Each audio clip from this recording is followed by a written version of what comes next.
May mga na-experience ba kayo na kinailangan yung gumawa ng kabaliw-baliw na bagay tungkol sa pag-ibig? Like, anong pinakabaliw na ginawa mo para sa pag-ibig, Buboy? Wala ko eh. Sila. May ginagawa. Ay, para sa pogi. normal lang ako eh. Paano? Anong ginawa ng girl para sa'yo? Parang katulad nga nun, open ako agad. Huwag mo idamay. Hindi. Katulad pa sinabi nyo, yung kailangan, pakita mo na, wag na yung best, pakita mo na lang kung sino ka. So ito ako, mahirap kami, o basurero kami, kung gusto mo ako, trip mo ako, game. Ako naman, Scorpio kasi ako eh. Ikaw Libra ka. So magkasunod tayo. Natawa-tawa si Tuesday. Bakit lagi sinasama yung si Alex sa conversation? Hindi, may kinalaman yan kasi. Sige. Ang mga Libra mapagtansya. Ang Scorpio iba. Bakit? Matigas ang panglabas pero yung loob namin mahina. Maano kami, masoft, ganyan. So yung jowa ko at that time, galit na galit. Bakit daw hindi ako sasama? Pupunta sila na Zambales. May outing. Tapos ako yung sasakyan. Kasi ako lang may sasakyan nung panahon na yon. Hindi ako sumama. Kasi nga parang, bakit ganun? Ako yung babae, dapat ako ang dinadrive. Ako ang sinusundo. Bakit ako yung service? Kaya Parang, takot ako na ako lang yung sasakyan. Kaya buti na sila mo, ikaw lang. Sabi ko, ang bilis nun ah. Ako ang merong sasakyan. Okay. Sabay group endeavor. So sa Zambales, so nag-guilty ako kasi baka nga breakan ako, baka ganyan. Sumunod ako sa Zambales, ang haba Saan pala. ka galing nito? Maynila. Diyos ko. Ang haba pala noon, San Narciso, San Felipe, ganun. Sa iba pala sila nagpunta. Mahaba yun, San Narciso. Yan. Alphabetical yun. Pinuntahan Tapos ko. San Vales, Walang ganon. Pinuntahan ko, iba ang dulo, di ba? Naligaw ka kasi iba. Iba eh. Akala ko ito. Tapos Pero iba. iba. Pagkakita ko, bitch ba to? So iba. Parang pagdating ko, ang anim na bayan. Anim na bayan. Sa unang bayan, mahal ko pa siya. Oo. Sa pangalawang bayan, parang may pa-question na ako sa self. Bakit ka nandiyan? Bakit ka?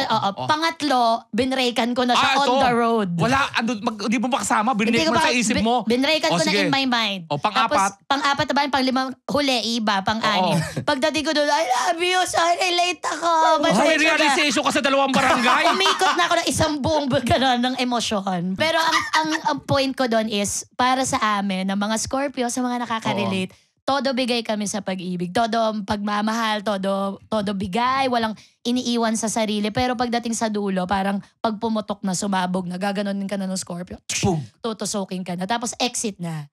Kumbaga, ang haba ng pise, patawad ng patawad, bigay ng bigay, pero pag na-reach mo yung end, wala na. So kayo ba, bilang mga komedyante, lagi nyo binibiro lahat ng bagay, pag seryosohan na, paano ba kayo maging baliw sa pag-ibig? Paano ba yon? Yung asawa ko, anak siya ng general. Totoo yan ha? Nagamit mo nga to sa material na rinig ko na. Anak siya ng general. At siyempre mahirap lang kami. Tapos nung assumption siya eh. Tapos ako graduate ako hindi pa ako nag-aaral nun. Assumption siya, nagtatrabaho ako sa isang fast food. Tapos pag sinusundo ko siya yung may kotse. Ihahatid naman niya ako sa bahay. Kasi assumptionista. Tapos yun. Tapos nung dumalaw ako, naglakas ng loob ako.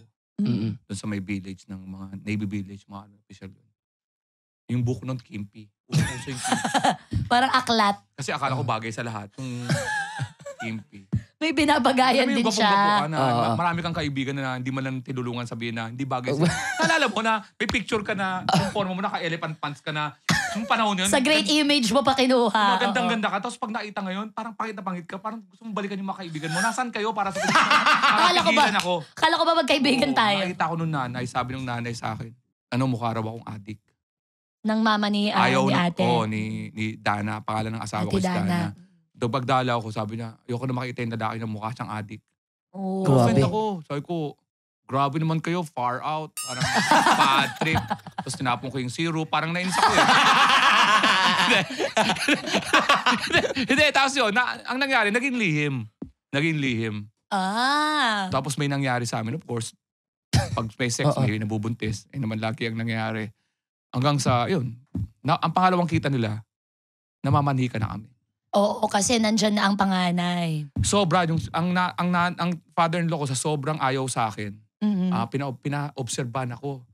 Ang alam mo, sa mga hindi nakakalam, may mga, pag general yung meron silang nagtatrabaho. Pag alimbawa, ikaw, military ka na medyo mababa yung rango mo, may option ka na to go to war. O kaya magsilbi lang sa mga as bilang assistant ng isang general. Mm-mm. Pwede ka ma-assign doon. May mga ano siya. Meron siya doon parang mga hardinero, driver, na may military parang mga... May background din. talaga? Pina-obserban sa amin. Sumugod ngayon. Ang bahay namin, nasa Pasay na ako noon. Katabi lang ng bangkal, Protasio. Dalawang owner. Oh? Nag-a-observe. Talagang may mga... Di armas. Oo, nakikita. Yung nanay ko, alam mo yung nanay ko, matapang nanay ko, lumalaban yun sa mga sheriff. Kahit hindi kami nakapagbayad ng bahay ng 7 buwan na. Parang kami pa Talagang tinawag niya yung mga sundalo. Sabi niya, kayo dito. Pag ganyan kayo, papabarangay ko kayo. Sabi ko, wala tayong laban sa barangay Tanod dyan. Barangay Tanod susugod dito sa mga military yan.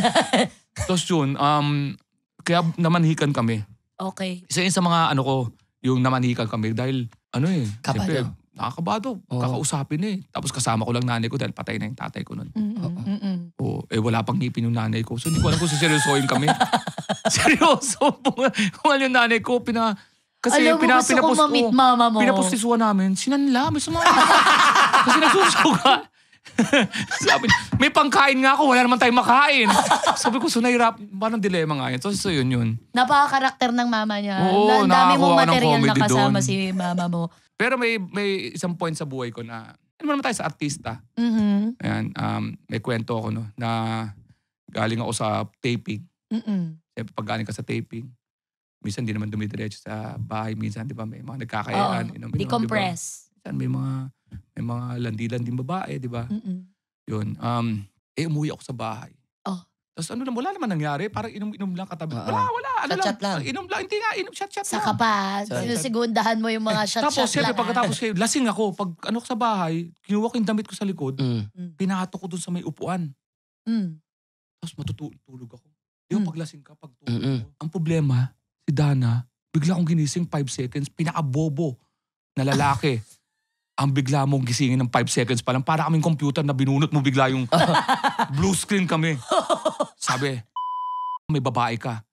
Talagang di pa nare-reboot yung utak ko. Gusto ko na umamin kagad. Oo, para makabalik lang ako sa tulog. Kasi bobo nga Para tapos Sabi ko, na. sabi, ano yun? Dinala niya ako sa kusina. May panty dun sa mga damit ko. Panty! Naku. Sabi Kasi ko, pinatong mo. oo, sabi niya, ba't may panty dito? Ang problema, panting basa. Ha? Sabi ko, pumasok sa isip ko, bubunga ako. Sabi ko, baka pinagtipan ako ng mga office mate ko. Wala kang office, artista ka. So alam ko, bobo talaga ako. Sinungaling na sinungaling yung dati. Mag-aamin na ako. Sabihin ko kahit para matapos lang, may panty. Anong gagawin ko? Hindi ko alam kung may Huli nag-trip na. talaga sa akin. Pero kung pag nagsabihin ko na pagtripan ako, ibig sabihin, galing ako sa isang inuman. Sabi ko, hindi ko alam yan. Talagang aamin na ako na, nag-inuman kami siguro. Hanggang may pamangkin ko, mula doon sa madilim na sulok ng sala, may pamangkin pala akong babae na tutulog doon. Na nakikitulog sa amin, tumayo. Tito Nono, naglaba po ako ng panty. Mukhang dyan ko po ibinang. Naipatong mo yung damit mo sa ibabaw na nilabas. Bumalik sa dang sitwasyon. Your Honor, I'm now the victim. Ito ang opening line ko, Your Honor. Kumbaga, nag-counter suka. At sabi ko, maghapon ako nagpapakahirap para magdala ng pagkain sa bahay na to. Ang isa sa lubong mo lang. Pagdududa. Pagdududa, dahil lang sa isang panty na hindi ko malaman. So, ikaw Sama ng loob ko ngayon! Ayan inano na. mo na siya. Bumalik ako sa pagtulog. Okay. Pagpigit ko, nag-pray ako kay God. Oh! Alam mong charotero, di ba? Hindi, sabi ko, God, thank you po sa pagligtas. Walang giya ka. Ate Dana, alam mo lang ngayon ang kwento. Napatunayan ko talaga si God ay lalaki. I got you, bro. Sabi niya, I got you, bro. Nagpapako nga ako. Pinapako ko nga, anak ko. Ikaw. You love.